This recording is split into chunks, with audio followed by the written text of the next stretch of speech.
I really thought I would be the guy that had like 4 plugins to help me sell my one, but I use a number of tools to help my plugin be successful, and that number is over 42 right now. We could do a whole show on that.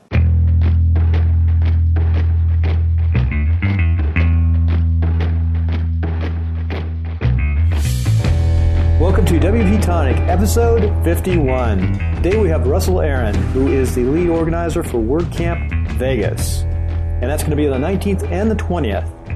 In Las Vegas, too. That's amazing. Vegas is in Las Vegas. Is that true? Of September. September. Yes. Yeah, it helps stay the month, doesn't it? September. Yeah. And he is also the owner and operator of Geek Street, which is not a startup. It's been around for about 5 years. GeekStreetWP.com. That's right, GeekStreetWP.com. And furthermore, he is from Reno, Nevada, the place where Jonathan and I still hang out. The weather's pretty nice up here, but he's down in hot Las Vegas because of opportunity in way of going to school, what, in Eugene? Correct. Eugene. Okay, so Reno, Eugene, Vegas. Okay.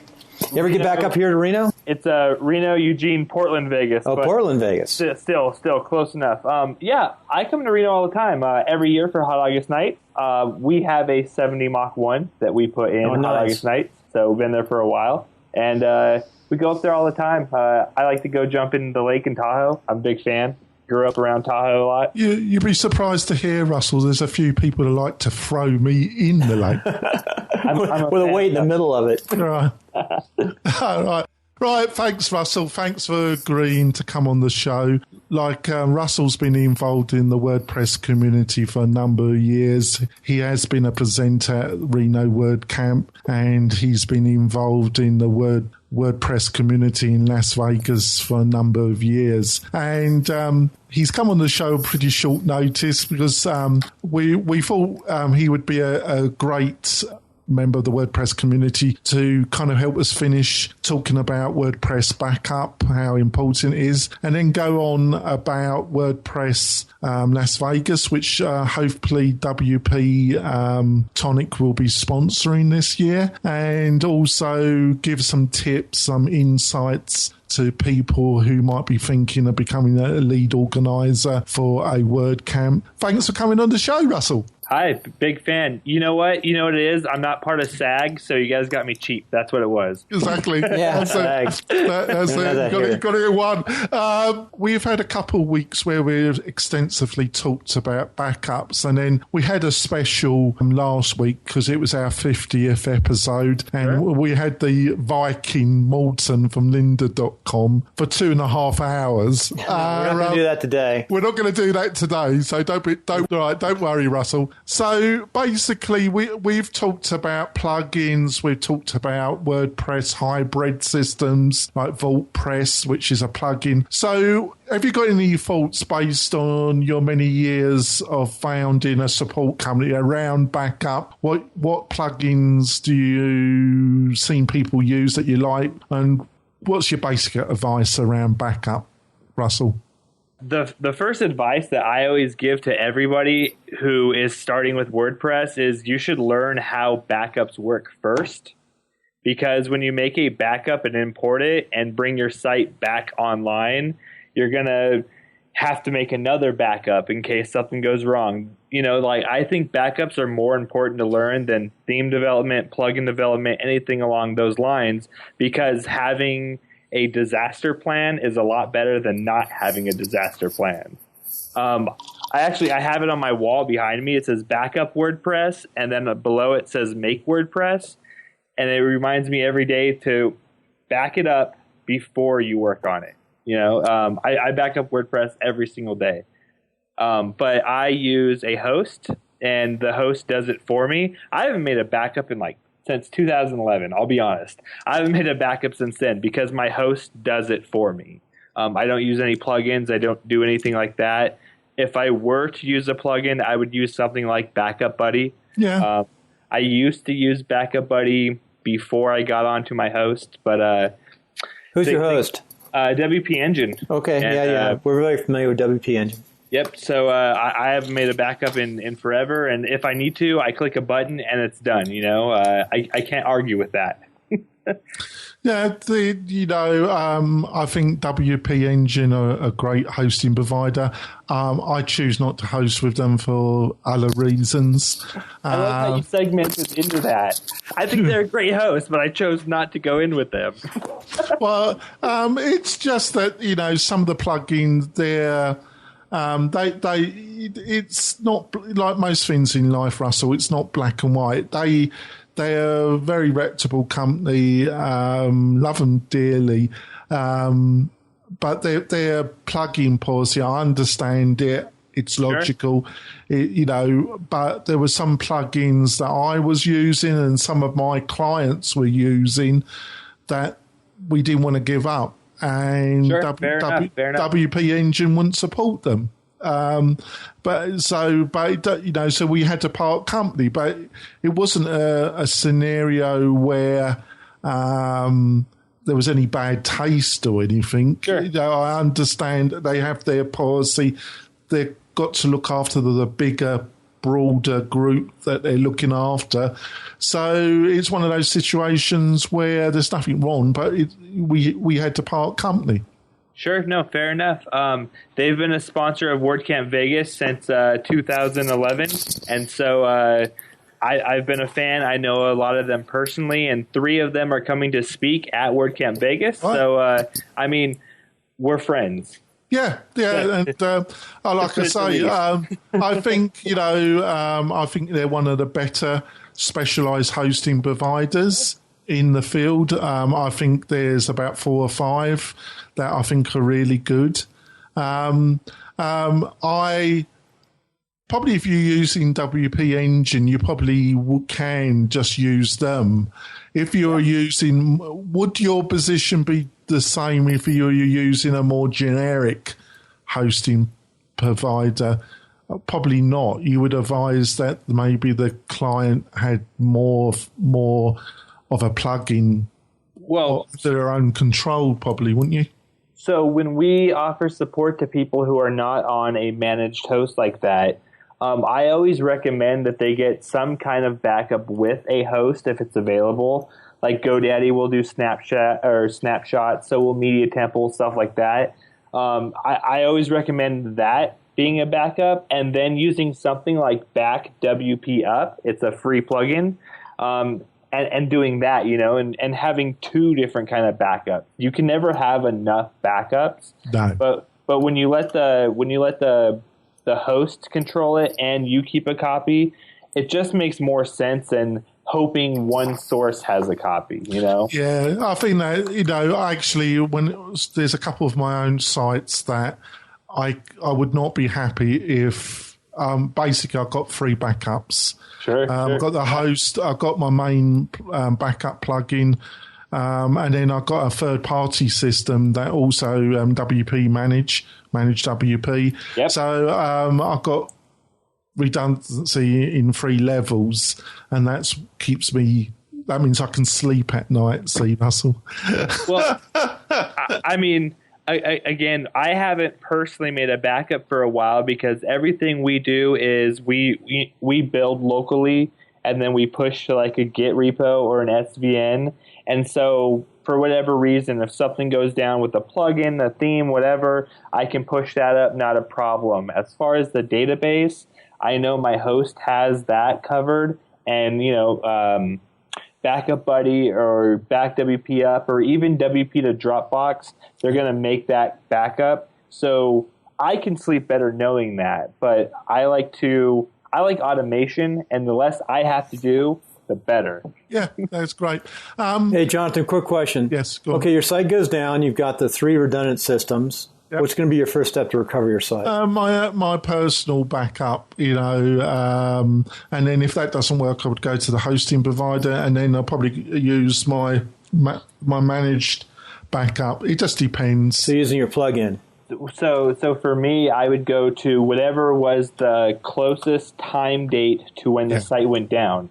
Yeah. If the host happens to be 30 seconds before it went down, I'll go to the host first. If my personal one beats that, then I'll use that one. I always go by time instead of by, like preference. Because to me, time is the only thing, well, besides taxes, that is infinite. Like time is always going to be there. Yeah. So what do you think typically is the average cause of breaking a site? Oh, yeah. Other than code. I love that you have this question. I've spoken at 3 WordCamps this year. I spoke at San Diego, Minneapolis, and Orange County, and I spoke about plugins versus themes and where you should put your code. And I think the main problem with sites going down is just poor code.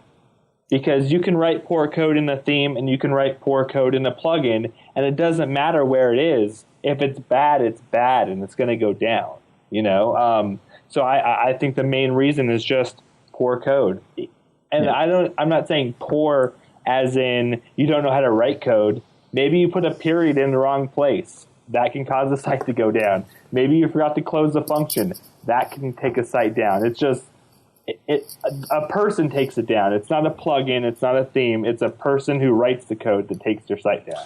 And what's your position? You know, you get some people, which I don't personally agree with. I think there's a balance, but also I think it's the quality of plugins. Some people say, they're kind of a bit religious about, using as few plugins as possible. They say, well, I've had some people say to me, I try and never put more than 10 plugins on the site, which I think is practically impossible because on average I'm around 20.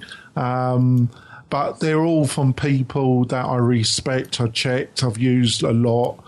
I don't normally have trouble. So what's your, when people have a kind of arboreal kind of limit, we only ever put 10 on. What's your feelings about that?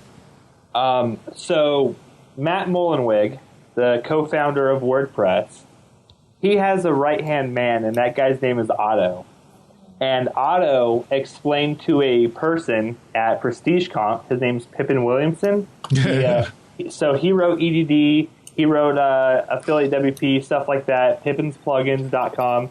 And so Pippin explained to the crowd that Matt Mullenweg has over 200 plugins on his site. And so each plugin does something so specific, and he can have that many run parallel because they're small, tiny little things that are doing one job. And to me, I don't care how many plugins you have. If they're coded well, you could install the entire repository and not cause a problem. The thing that causes problems with the number of plugins is when you install 8 e-commerce plugins. That's going to cause a problem because they all produce the same post type called products, or they're going to produce a same URL somewhere, something like that. But if you're using 200 plugins and they all do something very specific and different, you should be able to run those side by side without even batting an eye. Yeah, it's great. It's funny that you mentioned Pippin because he's going to be our guest next week. Nice. Very smart guy. Very smart. I sell my own plugin, and I have 42 plugins to sell a plugin. That's a weird thing to say. 40, I understand. I really thought I would be the guy that had like 4 plugins to help me sell my one, but I use a number of tools to help my plugin be successful, and that number is over 42 right now. We could do a whole show on that. Yeah. It does. It does. If you are going to use WooCommerce, I have done a few WooCommerce sites. It does really, the amount of plugins you start using on e-commerce, especially WooCommerce, it does increase quite considerably. You've got to try and keep some control over it because the functionality that the client wishes and blah, blah, blah. Sure. But again, WooCommerce isn't a problem because you have 800 plugins installed. It's a problem because there might be a bug somewhere. And if you actually ask Pippin that next week, he'll tell you the same thing. Because I asked him specifically when I was working on my San Diego talk. That's the first person I went to. I consider him an authority when it comes to plugins. Oh, well, that's high praise coming from you, because you're a pretty experienced developer yourself. So that's high praise. He's one of the guys that either says yes or no to your plugin going up on the .org repo. The other lady, her name is Mika. She works for DreamHost, and between both of them, they will combat and tell you the same thing: that it doesn't matter what the plugin does, as long as it's written well, it shouldn't cause a problem. Yeah, I was listening. It's funny you mean, because I don't know where he gets the time from. When I was listening to WordPress Weekly, and they were talking to the theme group, and then they mentioned that Pippin and Mika, and I just don't know where he gets the time from. But what also surprised me, they were saying the amount of plugins that are just knockoffs. People take other people's code, they put them in a wrapper and they bun them in, and sure. Yeah. But in Orange County, Mika gave this great talk about what to do with that. And because of the GPL, because everything is free, you can take other people's code and put it in your plugin, but you should label or put a comment in your code, hey, I got this from, and at least give some kind of credit. Even though you're not giving a link on your site or whatever, you can tell when I write a plugin and then I copy someone else's code, and like my code is all kind of bougie and their code is all prefixed and like properly spaced, and then it goes back to my bougie code. You can totally tell I copied that from somewhere. And that's one of the things that she pointed out, and I never thought of it like that. No, it's just courtesy. It's like most things. Yeah. Some people, I think, being courteous and trying to treat people in the way that you would want to be treated is important. Other people, it's not important to them. It doesn't even register with them. So it's just a state of mind, really, isn't it? Sure. My grandfather used to have this saying that if somebody asked you for $10 and you loaned them $10 and then you never saw them again, at least you got rid of them for $10. That's quite good, actually. I like that. Yeah, so my theory is, hey, I write 10 lines of code and this guy never bothers me again. I got rid of him for 10 lines of code. Fair enough. Have a good day. Same kind of thing. All right, then. So I think we have had basically, it's great to hear, Russell, that you think backup is, one of the cores, and I think it is. I totally agree with you, because you learn. Unfortunately, I've had to learn it the hard way, and most people learn it the hard way. That it is really important, isn't it? Well, when you start with anything, you're going to be horrible at it, and I don't mean horrible as in like the worst ever, but you're going to have a learning curve. And so if the first thing you learn about is how to write plugins and you ruin a plugin and it takes down your site, you should have learned about a backup first. Or if you're going to get into theme development and you write a bad theme and it takes down your site, you should have had a backup first. So both of those point to you should learn backups before you learn anything else. Yeah. So before we go on to discuss WordCamp Las Vegas. Can I quickly ask you, how did you get involved in the world of WordPress? Ooh, do you really want to go down that road? I'm kidding. So I was building MySpace band layouts on the original MySpace before they went to this whole drag and drop editor thing, and I used to build them for bands up in Reno, and I would jump on MySpace and I would, be like, I can't figure this layout out. And I would post a status. And a little ways down the road, a buddy of mine said, hey, you should look at this thing called WordPress and you should blog about your triumphs and blog about your, successes. So I got into WordPress and I started, whenever I had a problem, I would write a quick little blog about I couldn't figure out what this does or what this does. And he showed up to my house one day and goes, you should make your own website now and you should use WordPress. And I had no idea you could do that. I didn't know you could install WordPress. I didn't know you could do this. And so he kind of pointed me in the right direction, and I haven't slept since. That's a good line.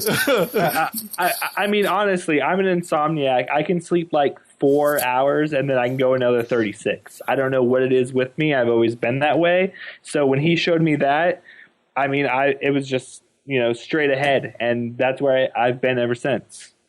Funny enough, my colleague, Bill and you are very similar. But No, I need sleep. I can't function without sleep anymore. One time, I was like that. Basically, Russell, so I presume from that background, you're one of these individuals that's taking. I'm going to use a ridiculous remark, really, because we all rely on other people. But I was going to say that you're kind of self-taught. I went to school. I learned C++. I learned, crazy stuff. I learned how to actually program. Oh. And that's what I do on a daily job. But as far as WordPress and blogging, I had no interest towards that whatsoever. And then it turns out it's not much different than writing a status on Facebook or writing a status on Twitter. You're just putting a couple hundred words behind whatever you want to say, and then, you write your own HTML and bam, done. Now you're just adding a CMS on top of that, call it a day. And I was dumbfounded by that. I couldn't believe how simple it was to take it from this little simple HTML site I had and turn it into something I could build on a repetition and scale it quickly. So your kind of educational background is computer science, is it? Yeah, I wanted to be a journalist, and I wanted to be in advertising. I wanted to be that guy that knew the entire Hawaiian Tropic swimsuit model. I wanted to be that guy. I knew the whole team. I spent 3 weeks in the French Riviera. I wanted to be that guy. And when I got to UNR, the head of the English department came in and said, if you're going to be a journalist, you have to write for both sides of the story. You have to tell a compelling story. It can't be boring. And you're going to have your own blog because no one's going to publish your stuff. And I said, how do you build a blog? And that kind of got going that way. Yeah. So you went to university to train as a journalist, was that? I was freshman orientation, I was a journalist. So you went to UNR University? Yeah, I did 2 years UNR, 2 years Oregon, and then I was a journalist going into UNR, and then freshman orientation from there, I was a computer programmer. Yeah, for the listeners, that's University of Nevada, Reno. So, correct. Yeah, it's a nice school. It's a gorgeous school. Nice school here. I just want to ask, because it's always interesting to hear how people, what their background, because that's one of the strengths of WordPress is there's a lot of different backgrounds in the individuals. We've got WordCamp Las Vegas coming up in September. Yeah. What's the dates, Russell? September 19th and September 20th. Hopefully WP-Tonic will be there. We're having some discussions about that.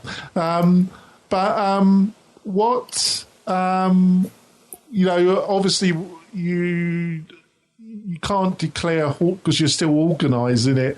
Can you give some idea about some of the speakers?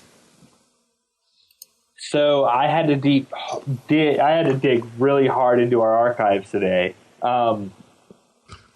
I wanted to have new, fresh kind of faces. Not that I don't love the same people that come every year because I love seeing my friends. But to me, with WordCamp is every WordCamp I go to, like I said, I've been to 3 this year. I want to see new talks every time. With that being said, I have John Hawkins, who was the lead organizer from 2009 to 2013. He will be one of the presenters, and he's going to do a wonderful talk about Jetpack. He's literally going to go through everything in Jetpack in 40 minutes, as fast as he can. Oh, lovely. May I ask you, what's your particular feeling towards Jetpack? I'm a fan of Jetpack for many reasons. But first and foremost is anything free is cool with me. Second of all, going to many WordCamps, you get to meet a lot of them, and when you see how much time and effort they put into Jetpack, it's a lot of man hours, and someone's going to discredit a plugin because it doesn't have this feature. I'm not okay with that, or just because, like I said earlier, I don't care if it has 800 features. If they're coded well, it's going to do a good job. All right. And for me, Jetpack does that. All right. On to any other speakers that you would like to mention at the present moment? I can give you one more. He's a co-organizer with me. His name is Robert Gilmer, something like that. He'll correct it at WordCamp. He's probably going to kill me. I kind of messed up his name. Regardless, he is going to do this great thing on actions about hooks and filters. And he kind of did a dry run of it at our last Vegas meetup, to work out the kinks and stuff. And I got to tell you, it's one of the best things I've ever seen him do. It's phenomenal. And I'm very excited to have him present, and I'm very excited to have him help me in this chaos that is WordCamp Vegas. Yeah, I think that'd be a good subject. I think for the kind of beginner WordPress individual that's, making functions and, making that progress. I think that's one of the areas that causes a bit of mystery, actions, filters, and having a good presentation about that, I think will be excellent, won't it, Russell? Well, that's always one of the big debates that people have with WordCamps is the segregation between advanced and beginner. There's always kind of a beginner room. There's always like a developer advanced kind of room. And this year, I plan on not telling people what's what. I just want them to go to a presentation. And if it's advanced and it's not for you, maybe you can pick up something and maybe you learn something even though you don't understand what's going on. Maybe they might say something and it registers inside of you. Or I want to encourage all the developers to go to a design talk. And maybe they can develop something to make a designer's job easier, or vice versa. So that's really important to me. Right. So, what is there going to be any overarching theme to the 2 days? Any particular? The biggest theme is with WordCamp Vegas this year is the actual meeting people and like creating those friendships. Our keynote speech is about creating friendships, and Ben Fox from Sidekick.pro, I don't know if you know about Sidekick, it's a great plugin, but he's actually going to come do a keynote for us about how he started getting in and making these relationships and how it could have went south, how he's very lucky he made these things, but because he made personal friendships, he was able to weather the storm, if you will. And I think that's kind of our overall tone is creating these relationships inside of WordPress to not only advance yourself, but to keep the community moving. All right, yeah. So where is it going to be held, actually, Russell? It's in Siberia, Russia. That's the same question. Where she's fair enough. So it's in Las Vegas. It's going to be at the Innovation Center, not Innovation. It's Innovation, like N-E-V. They put the word Nevada in Innovation. It's off 215 in the Decatur. You can go to innovation.com or what is it? It's vegas.wordcamp.org/2015/org. Is this going to be a new place for the WordCamp this year, or was it somewhere you've used before? We've used it the last 3 years. Right. They are, first of all, the place is insane. Everybody could stream Netflix at the same time, and their Wi-Fi would laugh at it. Wow. Yeah, it's incredible. They power some insane stuff there. And all of the meetups are held there for the WordCamp Vegas, for the WordPress meetup group. But now almost every meetup happens there. If it's tech related, every meetup is going there. 65,000 square feet. That's a huge building. It's insane. But I mean, every room has kind of a different feel, a different theme to it, and they have multiple stages. I mean, it works for what we're trying to do, and they basically donate it to us. So I mean, that's great. You can't beat that. Where's that? Jonathan's professor. Where's that located again? I've got the site, the innovation site. Let's see. Sure. So it's 215 in Decatur. It's like something Edmond Street, Las Vegas, Nevada, 89118 or 113, something like that. So the two. So if you go to the WordCamp Vegas site, it's on there. Okay. I promise. So the 2 days. Can you explain, to people that might be their first time of coming to a WordCamp? Is there going to what the difference, if there are going to be any differences between the 2 days? Can you go into that a bit? There's not a real difference between both days. The first day we'll have a keynote, and then what we're going to do is have some speakers. We'll have lunch, and then we'll have some more speakers. That's kind of how it always works. But I'm going to try to have like a 5-minute break between one, and then a 15-minute break between another, and then maybe another 5-minute break. Because for me, sometimes when I see a presentation, 5 minutes between another presentation isn't long enough to either ask that person a question or maybe make a new friend or, run down the hall to go to the restroom. So yeah. I'm going to try to do that. But for the most part with WordCamp, it's 2 rooms and simultaneously 2 presentations are going on. One about like intro to WordPress, another one about outro to WordPress, and then so on and so forth. And you can just bounce between rooms and learn as much as you can about WordPress.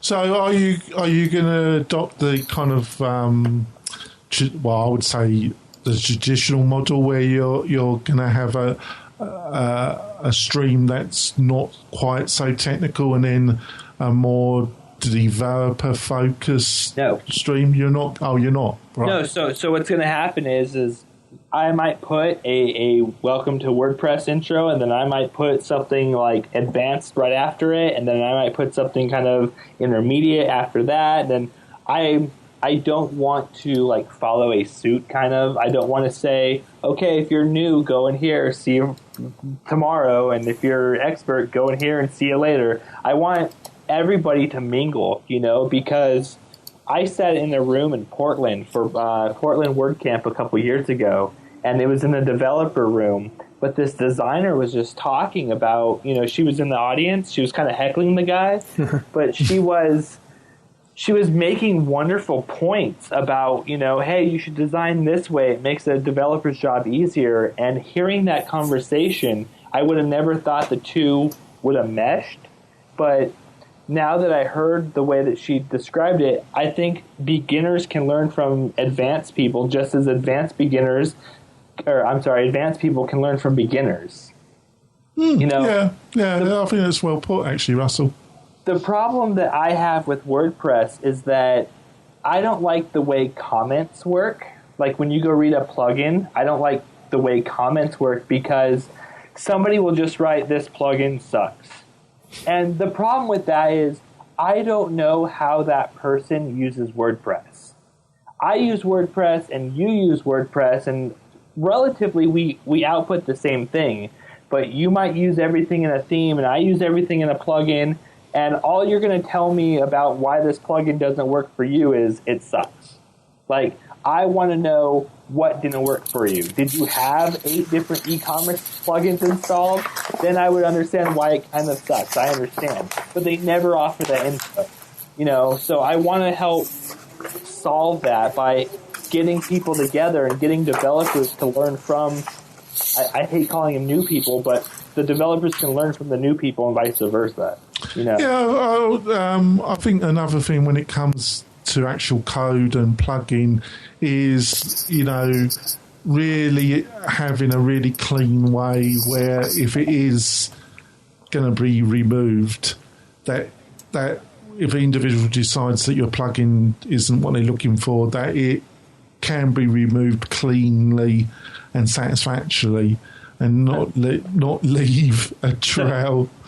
So you're saying that all plugins should not be my ex-girlfriend who haven't got her comb out of my bathroom for the last 5 years. Exactly. Hey, fair enough. Yeah, I still use it every day, but you don't know what she left on it. That's what I'm saying. I like your analogy, though. I do think plugins should remove everything. There are some cases, though, with e-commerce when you have made sales and you have to file taxes. You have to file up a business in the state, stuff like that. It does make sense to not remove that from the database. I think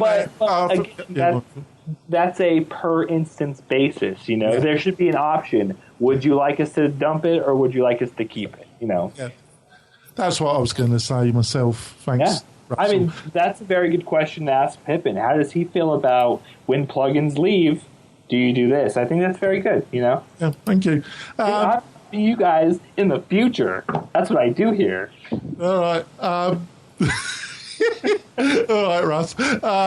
So when do the tickets? When do you think the tickets are going to be available for the Pony Gig Show? Yeah. Wow. Putting me on the spot, huh? Yeah. So, here's the thing: is I'm going to let you in on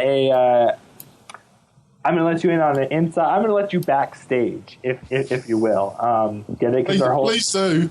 our whole theme is rock and roll this year, so we're doing some really cool rock and roll stuff. But John Hawkins, the main organizer of all of our meetups and all the WordCamps, he came to us a couple months ago and said, "I'm burnt out.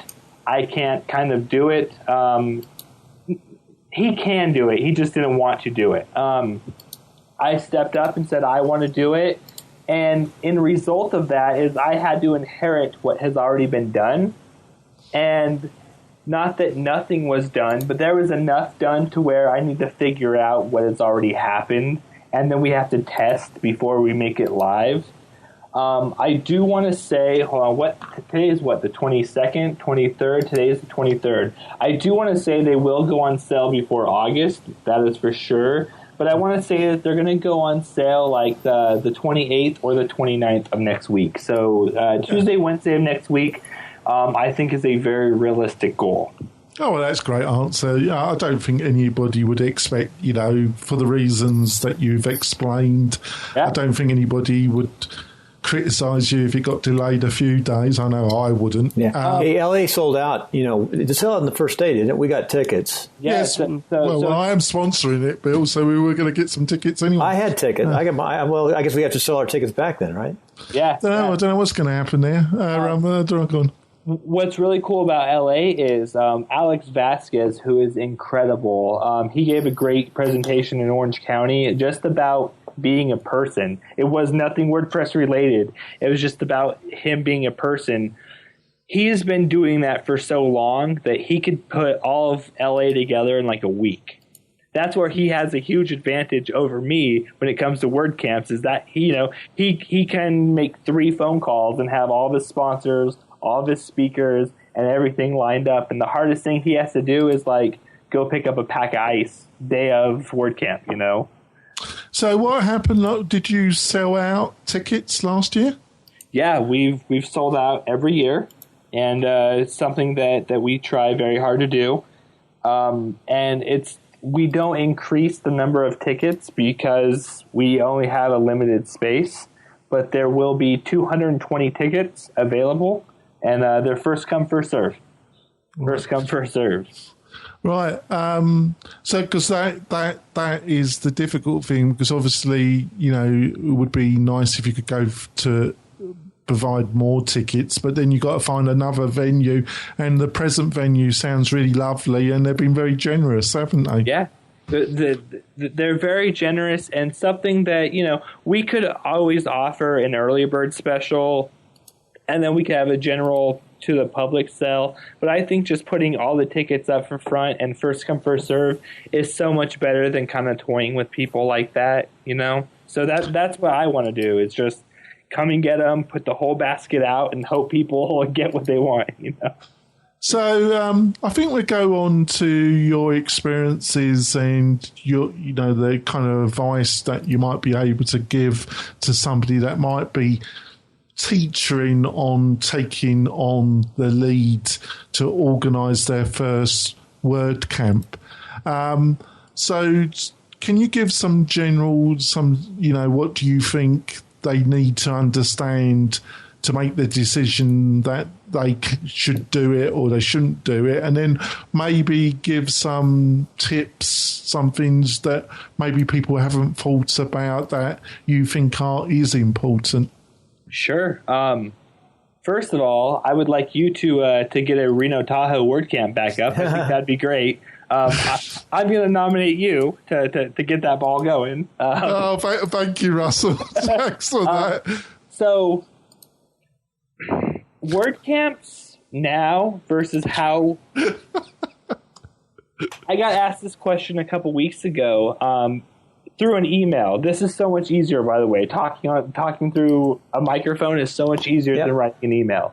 But in 2009, when John Hawkins first started doing this, he was like running around meeting people and getting local businesses to sponsor and getting people to donate as much as they could, because in 2009, WordCamps, they were not what they are today. Now with WordCamps, it's not done for you, but there's a lot of stuff you don't have to do. You don't have to chase sponsors. You don't have to chase speakers. The hardest part about WordCamps is just getting out-of-town speakers into town, because gas and airfare is so expensive. Like locking those people up is the hardest part about WordCamp. Everything else kind of just comes second nature. It's most cities already have a community college. You could, work out a deal with them and you could get that space for relatively cheap. They have classrooms and already stadium seating. And, like UNR, when we did WordCamp up in UNR, that's what we did. We took over 2 classrooms. They already had tables and seats. Finding venues like that for WordCamp definitely helps, and it takes less pressure. It takes pressure off of you, That's less stuff you have to go and get. That's the biggest part about WordCamp for me is how can I utilize one place but get 6 things out of it instead of I have a venue, now I need to go get a caterer and a place to bring in chairs and a place to bring in tables. We found a place that has all of that in one spot. Yeah, good transportation, hopefully. No, Vegas is bad for that. That's what I'm saying. Vegas is bad for that. We thought we would have Uber here by September, and it doesn't look like that. If you've been following with that, the taxi commissions kind of stopped that. Yep. It's slowly moving, but so transportation's going to be a little tricky with WordCamp this year. But everything else should be just like it was the years past and the years present. Yeah. What I meant to say, if you're looking to organise your first WordCamp and you had a choice, obviously you need to consider people that haven't got a car, if you can. But also the catering side, the kind of nitty-gritty, a bit like That's a tough subject. Yeah. Dietary needs are a very tough subject because I'm not one to say, if you are this way, we can't cater to you. I'm going to try to find a way. But again, the flip side of that is I only have X amount of dollars. And, I can't drive 5 miles out of the way to get something blessed by some guy in the shack because this is how you eat your food. Are you sure? Yeah. Very positive. That guy scared me last year. I'm not going back. But you mean he lived in Mount Shack there and he was blessed there? Oh, God, I'm sorry. Well, what's really cool is, for the most part, our lunch that we have for both days covers a wide range. It's going to be really hard to find a dietary need that doesn't suit what somebody might have. Yeah, I can understand that. So I'm trying to get this more kind of focus in my own mind. So basically, the actual mechanics. So I think you were hinting one of the biggest stressors is getting appropriate speakers, and we've had a discussion, and I've heard other organisers say that WordPress.org, the foundation has kind of said that they would like, if you're organising a WordCamp, that the speakers were local. Correct. But then you've got the balance. Are they good speakers? Can they do a presentation that's coherent? And then you've got the other problem, which you referred to earlier on in this interview, that there are a group of people that are very good speakers, but they do the same presentation. Correct. Multiple times, and that if you've seen it more than once, that's a little bit tedious. So it's finding have you got any kind of insights about and tips about how you find any balance there, or is it impossible really? You just do the best you can. I mean, your backup plan is always do the best you can. When I put up the submission to speak form, I put in big bold letters that I would like to see something new. Not because I'm selfish, not because I'm stingy, not because I'm some other name you want to call me later on down the road. It's because I want everybody to, when they show up, they're going to be wowed by something. Usually when I see a new presentation, I learn something new that I never knew before. When I hear another talk about like intro to WooCommerce, there's only so many things you can talk about in an intro, and I'm sure everybody else has said them. So I wanted to see something new. Now, some people totally forgot to read that part, and they submitted their same talks again. But what we did was I went to WordPress.tv, typed in their name, and I looked to see if they've given that presentation before. And if they did, I'm sorry, pick something else or show me how it's going to be different. But I don't want that video, and our video should be the same thing. I think we're bored Bill, actually, Russell. He's gone off. Maybe he'll come back. Bye. I wanted to ask you a more general question, Russell. Sure. I've noticed about WordCamps. Yeah, How many Jonathan, WordCamps have you been to? Jonathan, before we go off that topic, how diverse, how much can you stray off of the WordPress theme in communication? Like you had doing one about motivation or something of that nature, aren't you? Say that again. How far can you stray off WordPress? You could stray off WordPress. So in 2012, the Pagely, do you guys know Pagely, the host? Yeah. Josh Strabel came to Vegas, and he gave this great talk that's called The Many Faces of WordPress. And some guy built an entire online video game using WordPress as the back end. Every tree was a custom post type. Every rock was a custom post type. Before realtor themes were realtor themes, somebody had to come up with that. You could stray very far from WordPress. You can do crazy stuff with WordPress.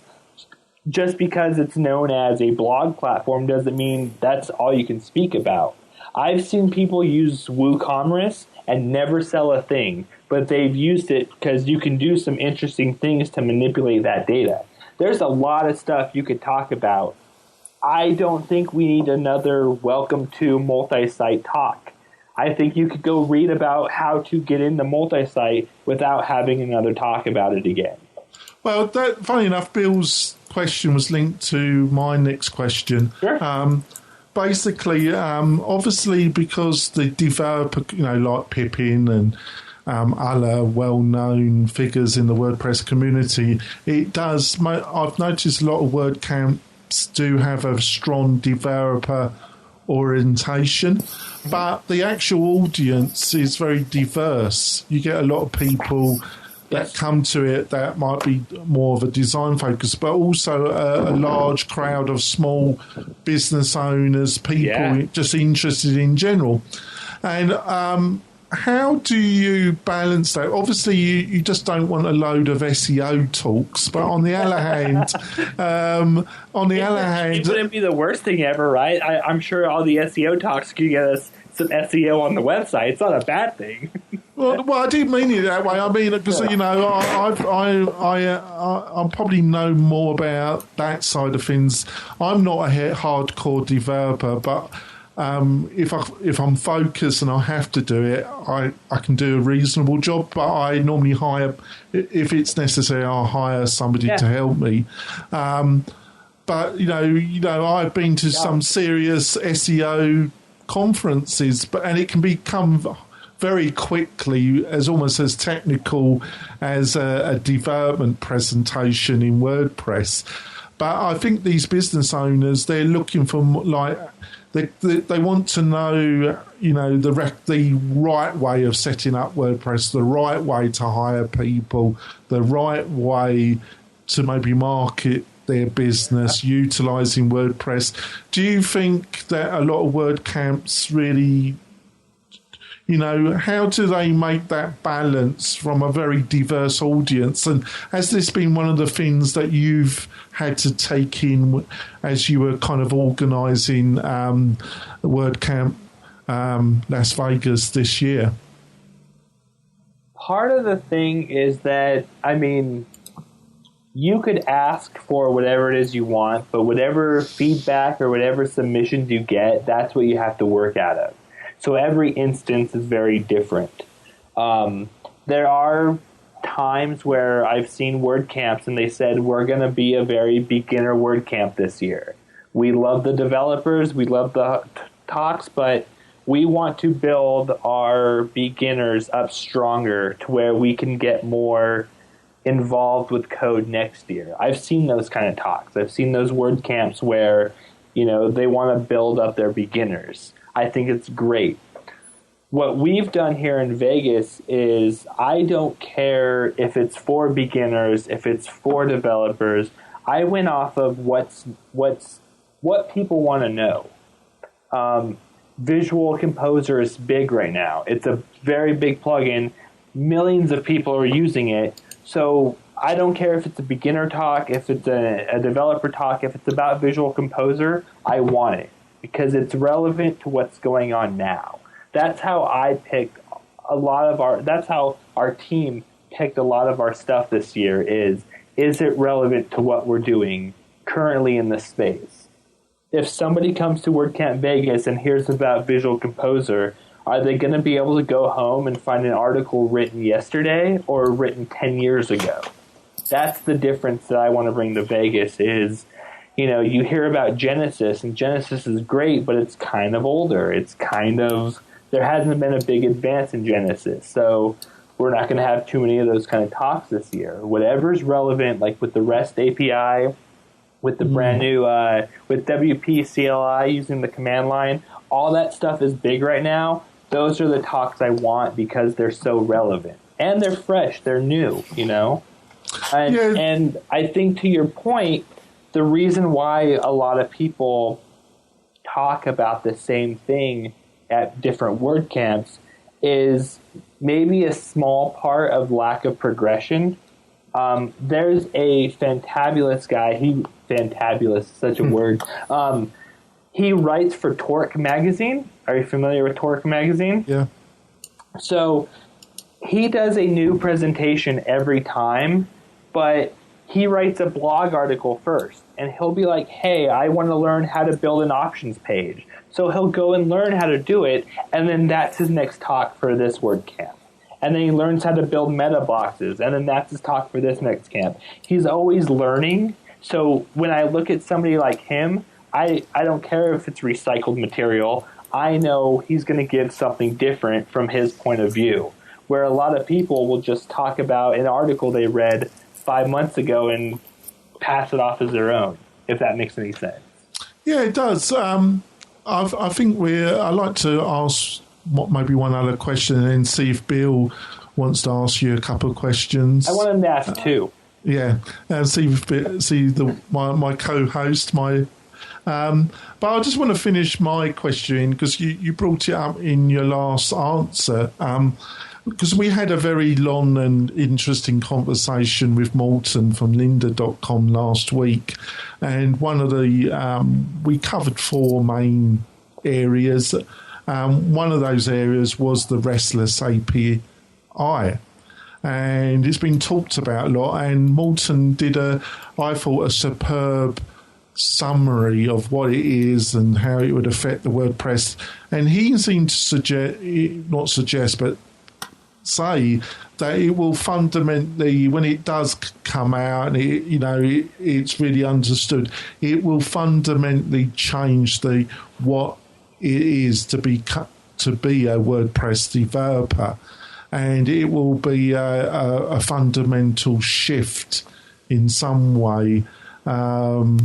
That's quite large. So, what's your feelings about the RESTless API and how it's going to affect what it is to be a WordPress developer?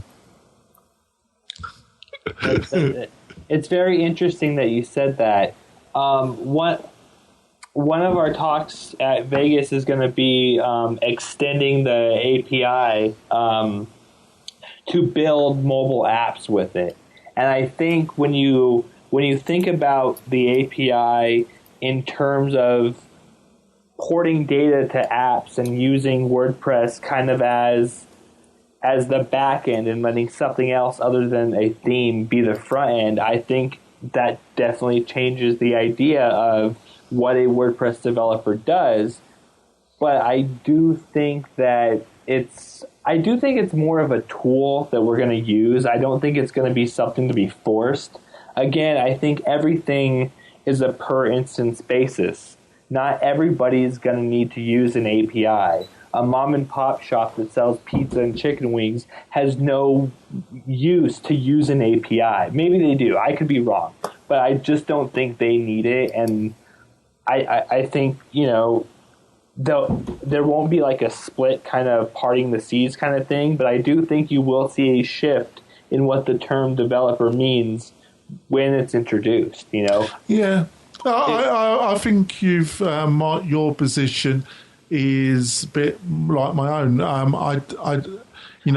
Morton's was a little bit more, and because he's such a great guy and so experienced, and that he might be right. But my position is very much like yours. But where it comes to the pizza wing shop, I think you might have a development shop that specialises in wing and pizza, and they can provide a WordPress solution that has the website, but also they can supply really good apps for mobile devices. That's all part of the package at a more reasonable price, can't they? Well, now that I heard you say that, maybe they have an API, and maybe that API extends to a place where, like Grubhub or something, they could sell. Maybe that's how they help it. So we're not there yet. We don't know. It could change. The API could take a turn, and it could do something else. So the real answer is we don't know. But I think it's going to be a good tool if it suits what you're doing. Yeah. All right, then, Bill, you got any questions for Russell? No, other than, you brought up a lot of good points, Russell. Enjoyed. Looking forward to making it down. Hopefully make it to Las Vegas. We should. We're going to be in, by the way, are you going to be in Los Angeles? I don't want to lead anything, but yes. I will be in Salt Lake City the weekend before Vegas WordCamp. I will be in Vegas WordCamp, I hope. And, I will be there. And I will be in LA. Okay, very good. Well, and we're going to be there, hopefully, be Las Vegas. And you brought one political question, Uber. Amazing. This state is so controlled by the special interest, it drives me nuts. Now, Uber is just taking away choice from, people. So, it drives me nuts. That's one thing that drives me nuts about Nevada. So I shouldn't say that, but I can tie the Uber thing going on with Nevada to what's going on in WordPress.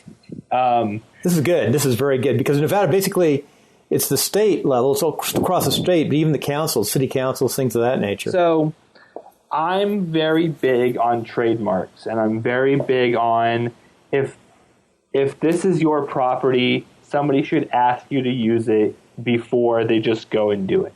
No, you're saying they should. Okay. So I definitely think the state is right to say Uber has to pass all these things before they can get let in. I agree with them there. But at the same time, if you go to a Portland or a San Diego or LA. Minneapolis or LA, I could have Uber there in 3 minutes, where, I'm sorry, your taxis take an hour to get to my house because I don't live on the Strip and I will never live on the Strip.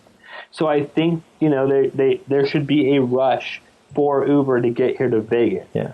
I know the mayor of Reno wants Uber here. Hillary Shive, right? Hillary Shive, yeah. So she spoke at WordCamp in 2013. Yeah. I think she was a keynote, and she's fantastic, by the way. She has a lot of very good things to say, and I think that if she has her way, Uber could get pushed in faster. But how this ties to WordPress is you look at the thing that's going on with Thesis, and it's the same thing. I'm very big on trademarks, and I think, they should have just asked the kid for Thesis first before they did what they did. But now we have WP drama going on, and, I stand behind the guy that has the trademark, but I also understand moving forward and getting a rush. I understand both sides of that. Well, you can pass that to other technologies. Basically, Uber is based on a new technology that's changing things and making it better for the consumer. Unfortunately, the taxi cab licensed driver, has to compete, and they can't compete against the Uber model very well. Because they of course, they control the councils and the politicians. Yeah, well, you know what it is for me is it's kind of like you have employees who don't want to work. They kind of want to fumble their way and get paid for doing the least amount of work. And then you hire in this new kid who's ready to work hustle 18 hours, 19 hours a day. That's kind of what I feel like what it's about. You have this new company and they want to help people get to the Strip. And I would like to see them do some kind of research by saying if we got them to your casino 10 minutes earlier, maybe they spend $20 more. I would like to see them fight this argument that way and then see Las Vegas say, hey, we can make another $100 million. Bring them in. You know what I mean? I think if they fought it that way, it'd be very smart instead of, arguing over a law that was written 25 years ago, 30 years ago. Yeah, well, they're probably not going to allow them on the Strip, but it really supports the people around there. By the way, quick commercial, episode 71 of Timelines of Success, Hillary Shive, entrepreneur and candidate for mayor. I interviewed her, so. Nice. Yeah. She's very... She talked about Uber and that. She wants Uber in. She talks about her... She's very smart. She has her head in the right place, and any decision she makes, even though I'm not in Nevada I'm not in Reno, I support. Well, maybe she'll be the next governor.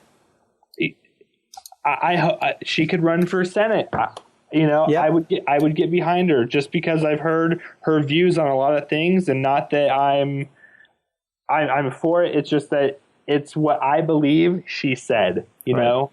I'm a big fan on that. Yeah, and that leads us into technology because Jonathan and I talk about this from time to time. That's sort of my side note. I do a show called Politics of Success.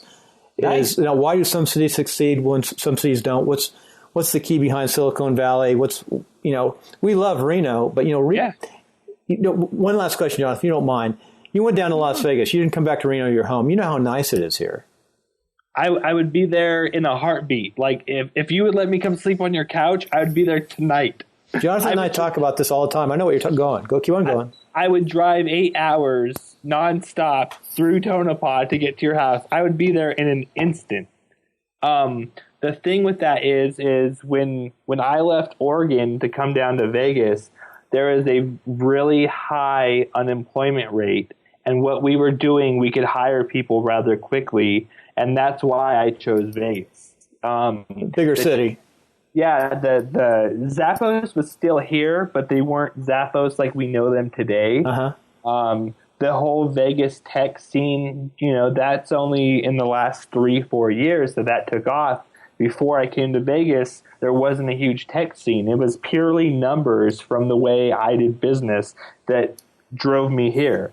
Now, you guys up there have the Reno Collective. You have Colin Lores doing some incredible stuff with the Space Apps Challenge and stuff like that. I would be there in a heartbeat if I wasn't so deeply invested in Vegas already. Yeah. It's a lovely place to live. So anyway, interesting. Yeah.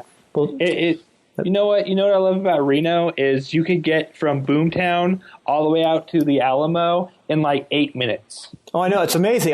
If I drive more than 15 minutes, it's terrible. Oh, I know. Like, I used to work when it was the Hilton. I used to work in front of there at the Ultimate Rush. Yeah. And I lived all the way out in Cold Springs, and I could be there in like 8 minutes flat. You know, like that's what I miss about that city is I could see my friends without having to drive 45 minutes through 1,000-degree weather. You're 100% right. I live Mayberry, which is McCarran and Highway 80s area. It's nice. Downtown takes a few minutes. Yeah, I used to live on May and McCarran. I used to shoot that, or I used to shoot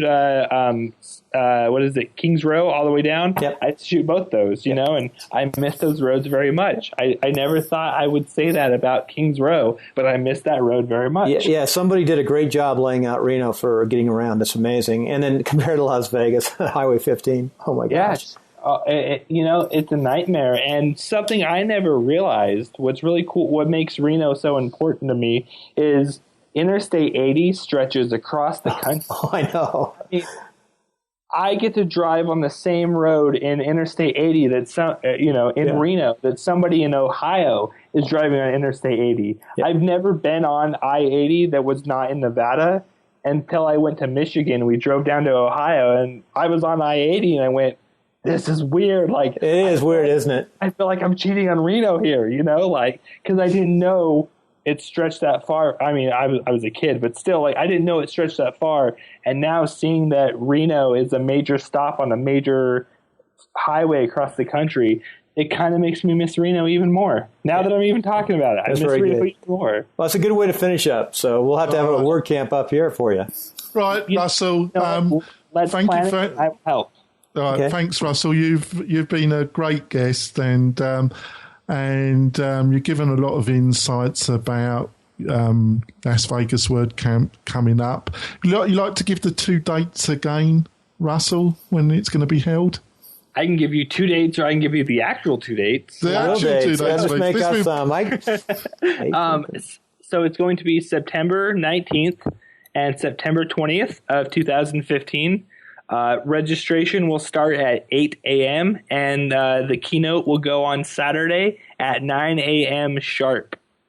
And we would both like to say, we know that it's a fun task, but we also know that is a lot of effort and time. So we would like, both me and Bill would say that, thank you for volunteering to be the leader. And it's people like you that are the kind of bedrock of WordPress. And it's one of the reasons why it's such a great community, and we appreciate your efforts, Russell. One closing thing, nice looking WordPress site on geekstreetwp.com, and nice favicon. Thank you. What's funny about that is we started by saying we were going to build a new website for that when we hit X amount of users. And it's easier to build small pieces of functionality and change it that way instead of rip everything down and put up a maintenance page. So it used to be a lot different, but not really, if that makes sense. We should talk to you about your pricing table. Nice look. Thank you. You know what it is? It's all tables. There's no plugins. Wow. There's no HTML. It's all tables. Wow.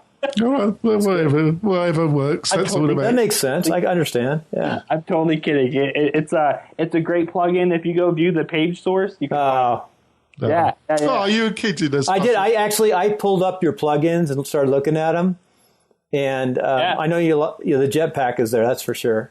Jetpack will be on every site that I do, simply because I trust them. Even though Pippin Williamson himself will tell you, don't trust me because I've broken stuff before, I trust Pippin wholeheartedly, and I'm the same way with Jetpack. I don't think they would do anything wrong. I do think they can get something wrong, but I don't think they would deliberately do this to allow bad code into my site. I trust them wholeheartedly. So Jetpack, I have a Jetpack T-shirt. I'm not wearing it, but I will put Jetpack on anything. Sounds good. Thank you, Russell. Thanks for the show, and you've been a great guest. Thanks, Russell. Hold on for a couple seconds. Yeah. Okay, we're off the podcast, but we're still on How was that, YouTube. Russell? We're on YouTube. This will be on YouTube. Yeah. What do you reckon, Russell? I think we covered a lot of good stuff there. No?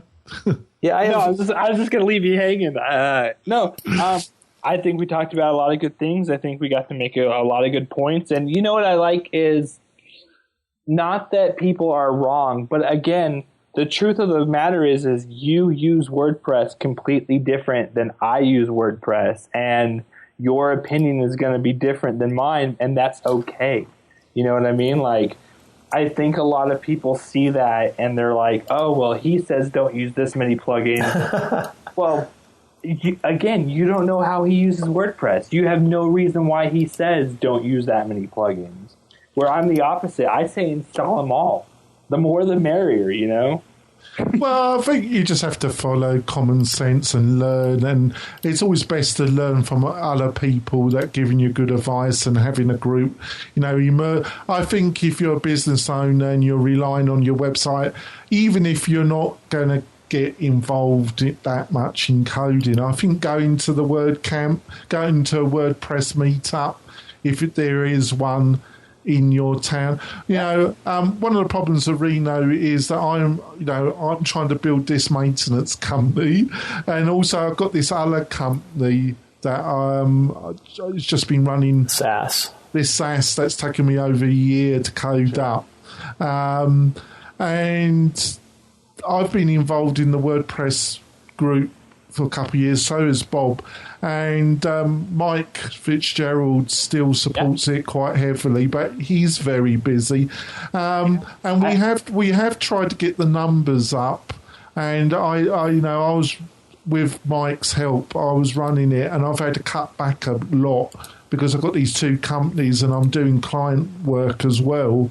And we just couldn't get the numbers up and the involvement of people. We couldn't get a nucleus of people. I'm sure we do okay with people coming here for it because it's a nice destination spot. Yeah. But we just couldn't get the nucleus of people to really where we felt that, wouldn't be, because I just cannot spend, 2-3 months, a couple of months at the present moment doing mostly organising a WordCamp. I just can't do it. No, sure, fair enough. But the good part is a few things. Is you have Andrea Middleton at the foundation, and you can ask her any question, and she will help you. You have somebody processing all your payment, like Cami, so you don't have to do that. The hardest thing you have to do is organize some speakers, organize some room. But even then, I find myself at night thinking, how could I do this? How could I do that? What if we did it like this? Oh my God, that's a good idea. That's my problem. It's not the actual WordCamp itself. I am my problem. I just need to throw a dart on a wall and pick that option and go. I think the fundamental thing, obviously, is that at the end of it, you won't be able to please everybody, but at the end of it, do you see a lot of smiley faces at the end of the weekend? Do you get the vibe that a lot of people got something out of it and they enjoyed it, basically? And if that's the case, it's a success, isn't it? Yeah, you know what the best part is when people show up to the meetup and we talk about whatever the hell topic we want to talk about, because nobody gives us a suggestion. Nobody says, I would like you to talk about child themes. No, they don't, do they? If they did, I would do 2 hours of child themes for them, but nobody shows up to do that. So what we do is every quarter, every 3 months, we take one of those sessions at the meetup and we say, bring us your questions. I don't care what it is. I'm not going to write code for you, but I'll tell you the solution. Yeah. I'll tell you how you need to figure it out. And seeing them walk away with that sigh of relief that they didn't know how to make a backup and now they have 5 backups, that's what's really worth it. That's why I put my time into the meetup group. You know, that's what makes it worth it. So doing this, it's my first year running it. I've never really had that satisfaction of seeing people smile because I did it. I was a contributor, but this year, I think watching people walk away with a smile will be something like, I did something right, you know? That's good. That's good. So hopefully we will be meeting you at the thing. You're getting back to me. But I think you've been a great guest, and I think you've been well.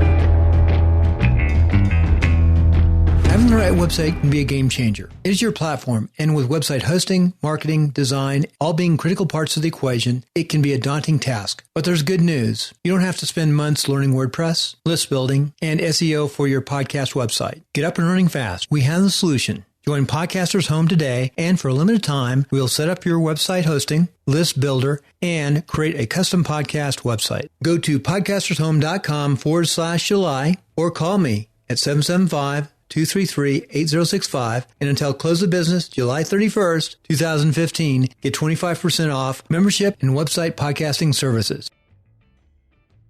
When you have your website and podcast up and running and you're ready to take it to the next level, as well as reduce the stress of managing your WordPress sites, let Jonathan and his team do all the hard work. Go to WP-Tonic.com/services to see how Jonathan's programs can save you hours each month and keep your WordPress site optimized and up and running smoothly.